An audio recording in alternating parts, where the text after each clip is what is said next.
Here we have a wider shoulder. It's only just widened up.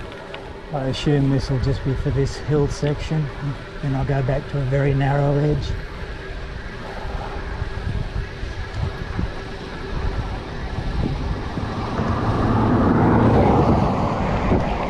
Again, traffic here. 100 kilometre zone.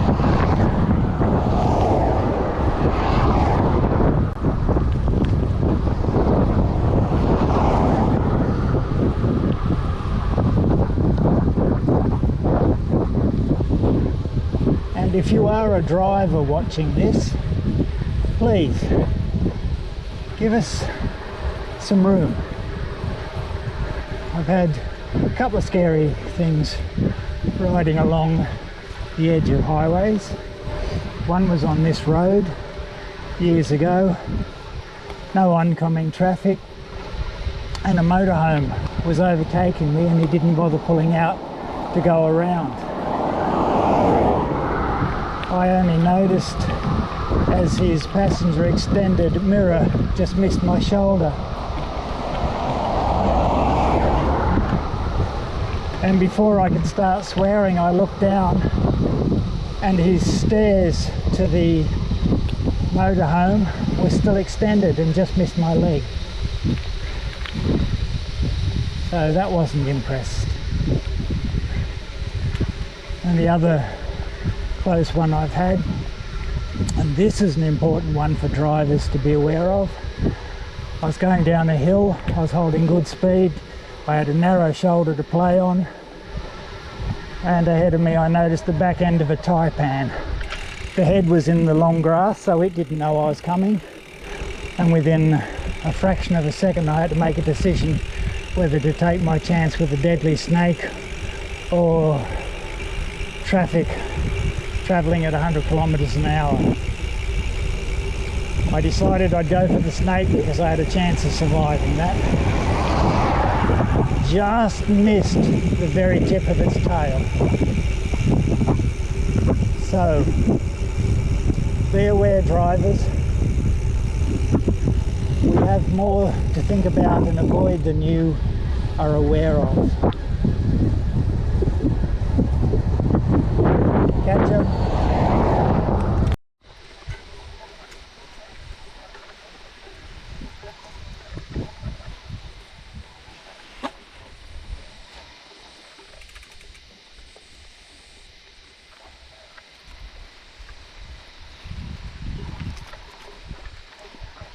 And if you pay attention, you may hear the cicadas in the background.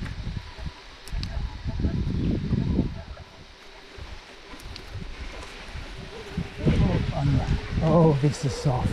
Right, I'm on active. I won't get through this.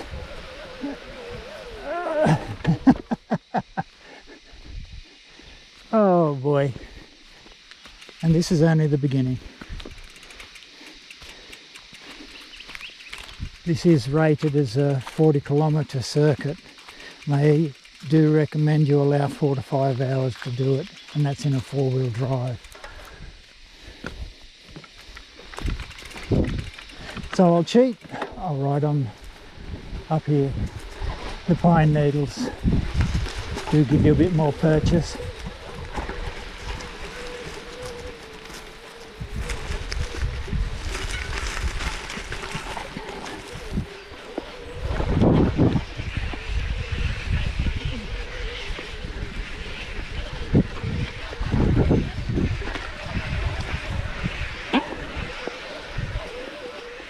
Oh, I can feel the back wheel just digging.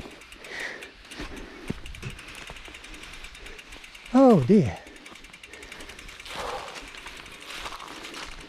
Also, I did put on a new front tyre yesterday. The Maxxis Receptor got to 2,800 kilometres, and then I just felt there was not enough tread depth. Mind you, when the tyres were brand new, they had less tread than some tyres I've thrown out because I figured they were worn out.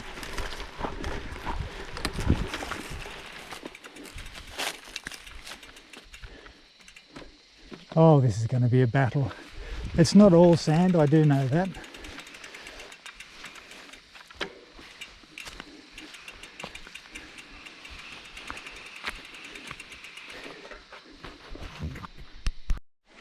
Finally found somewhere where I could ride. I've actually walked about 2 kilometres through very, very soft sand. It was just treacherous.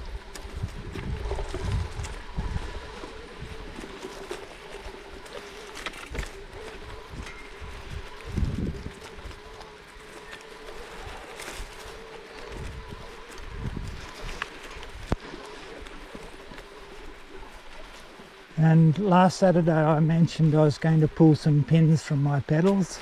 I actually did. I took 5 pins out of each side of each pedal, and it was basically 4 down the outside and 1 in the middle at the rear. So last Sunday I went for a 130k ride to test the setup and deliberately rode through wet areas and creeks, getting the pedals and my new thongs as wet and slippery as possible so I could check out that I had sufficient grip. And it works quite well.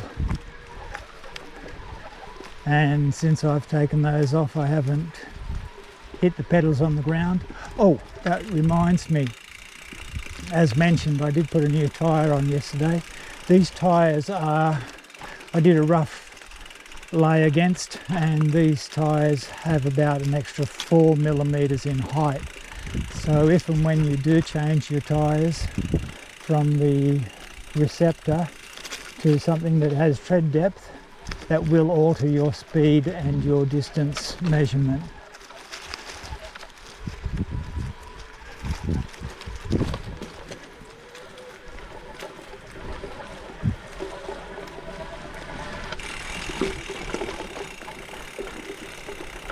Now this is, I believe, I could be wrong, but I believe this is a rainforest remnant. Which reminds me I should mention I'm about, rough guess, 1 kilometre or so in that direction straight ahead of us roughly is the Pacific Ocean. So we're tucked in. This is all sand dunes, which is why it's so soft, although we do have forests growing on it. And with forests come snakes, so I am watching very carefully in the shadows. Oh, hello. Oh, back wheel spinning again. I've got no momentum, so the rear wheel's pushing against the front wheel, which is burying itself. Oh, what the hell. Let's go up. Let's try sport. Let's see what really happens. See if we can get some momentum, blow a bit of battery.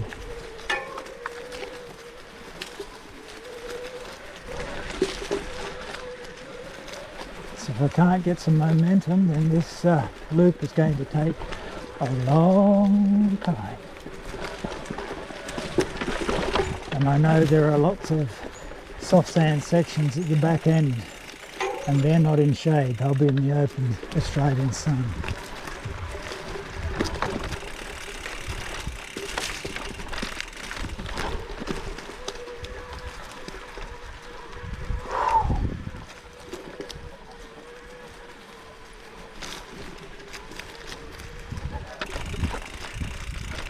And for the cyclists who ride in the Australian bush, if you really want an adrenaline rush, try riding up a wheel rut in long grass and then glancing down for no particular reason to notice a very long red-bellied blacksnake sunning itself along the wheel rut 1.5 inches underneath your rotating pedal that has to keep rotating because it's not a good career move to stop your bike on top of a snake. And of course, as I've mentioned before, I ride in thongs, so my feet were bare and had to be very close to a snake, but luckily, with most encounters I have with snakes, they see me as an idiot and not a threat. So luckily it didn't strike at me because it was a sort of isolated area. And I do tend to ride on my own and without telling anyone where I'm going. Of quite often if I'm in the pine forest, I'll be in some of the most isolated areas of it, and if I bump into forestry, the first thing they do is ask me if I'm lost, and then they look at me and offer me water. But then again, they also, quite a few of them will ask me if I've noticed any areas they should be paying attention to, which is usually their way of asking if I found any, how shall we put it, drug plantations. Mind you, you can usually tell where they are. You'll find different tracks start to appear in drainage swales.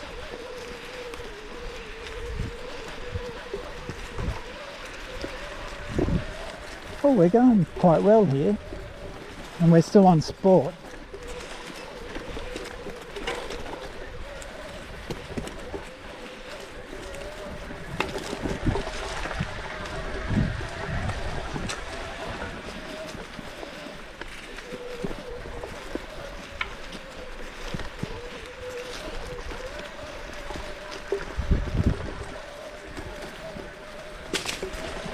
Okay, let's drop down to active and see how that goes. Ooh. Okay, I'll go to a larger gear with active, see if that makes a difference. Mind you, the battery was fully charged when I left home, so I sort of planned this trip.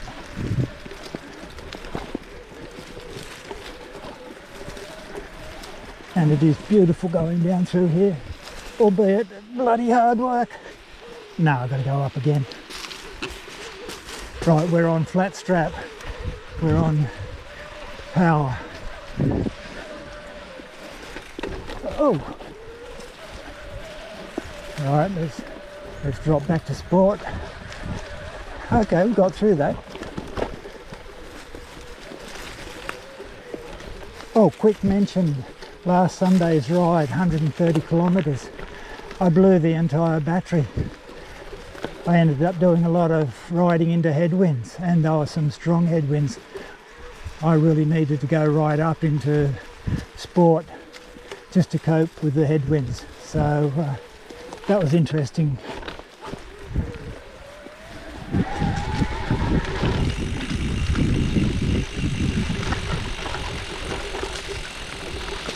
Oops, cicadas.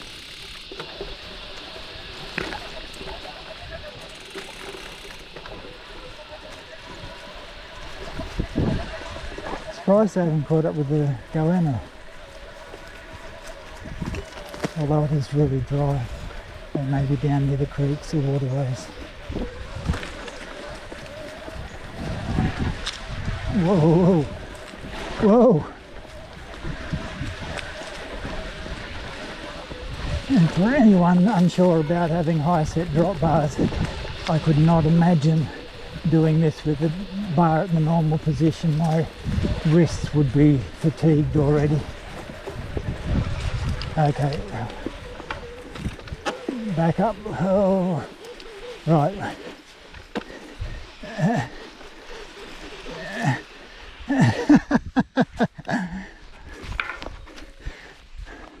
All of a sudden the word futile popped into my mind. Oh. Let's see if we can do this again. Whoop.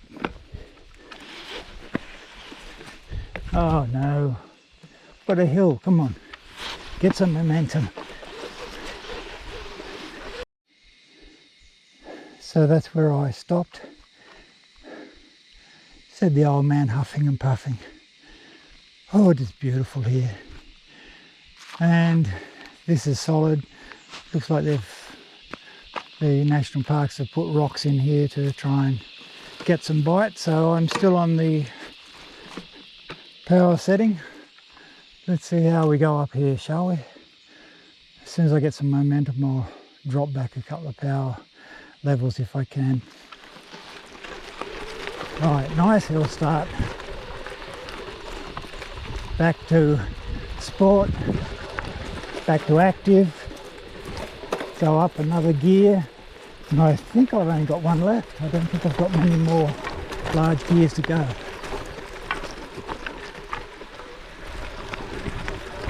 So yeah, we've got a lot of rock here at the moment. So even though it's sort of semi-loose, there's a bit more grip than before.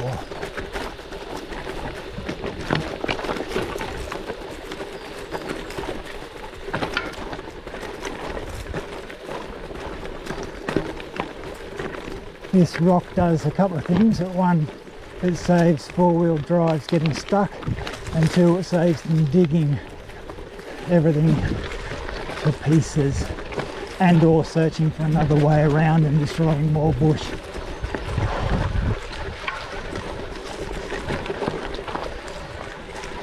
Oh.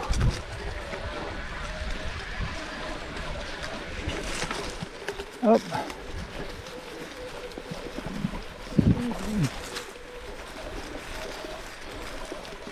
Whoop, just heard a lizard heading off to the left of me. And by the way, those who do bushwalking will know that you can tell the difference between the lizard and the snake. The lizard, when it's going through leaf litter, you can hear the weight of its feet going down onto the leaves, whereas the snake, you just hear the leaves sliding across each other.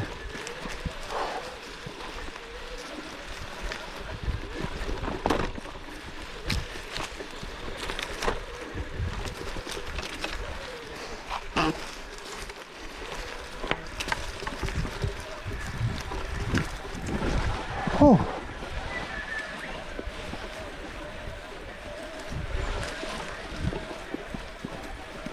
So we're still on active. Mind you, I've used 30% of the battery already. But that includes something like 30 kilometres to get here.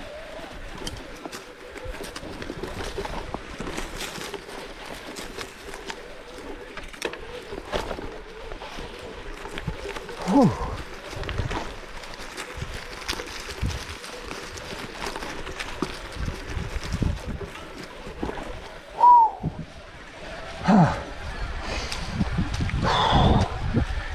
Hey, this would be a good moment. Oh, another track. Oh, that's the dreaded thing of four-wheel drivers. As soon as they see a hint of a track, I'll follow it to see where it goes, and they just create so much more damage. Oh, so that's what I was going to say. Breathing. I do tend to use a circular breathing, and for those not sure what that is, you breathe in the nose, out the mouth. It was a quick tip taught to me well over 40 years ago when I did a fitness course. And that is that if you're out of breath, breathe in your nose, softly, gently, and as deep as you can, and then you really punch your diaphragm up under the lungs to punch the air out. So it'll be a... And if you're really out of breath, do that 3 times, you'll stabilise your breath. And if you're riding your bike and you feel your legs getting tired, or even the lactic acid building up, do that. And by the end of the 3rd breath, you should start to feel a coolness going through your legs as the oxygen, extra oxygen pickup hits your muscles.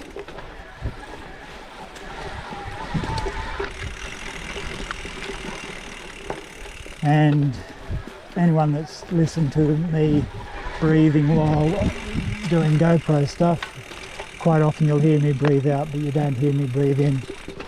Another advantage of doing that is your outgoing breath is quite often moisture laden, and by breathing out the mouth only, you lay moisture on your throat, which can stave off thirst and stave off water use, so you can actually extend your range with the same level of water.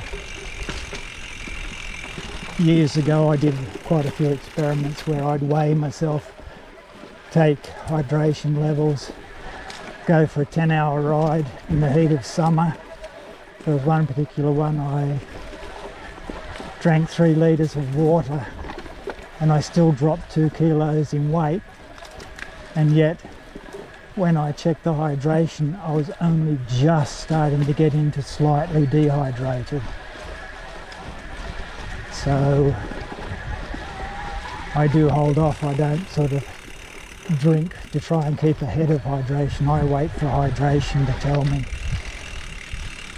that it's needed. Anyway, enough of this rambling on. This is fairly easy. I'll show you when I get to another section. So I'm having a short break, and I know you can't see it, but straight through that gap in the trees is the Pacific Ocean, and I can see beautiful colour water. Oh, holy moly. Oh, even walking on this soft sand is a nightmare, especially uphill, because the front tyre tends to sink in and you're forever fighting that. Oh my goodness. Anyway, let's continue. Just the other side of this tree is a goanna that just came around. Look, there it is, down low. I'll see if I can stand back and not scare it too much. It's alright, hold on there mate, you don't have to run, I'm not going to hurt you.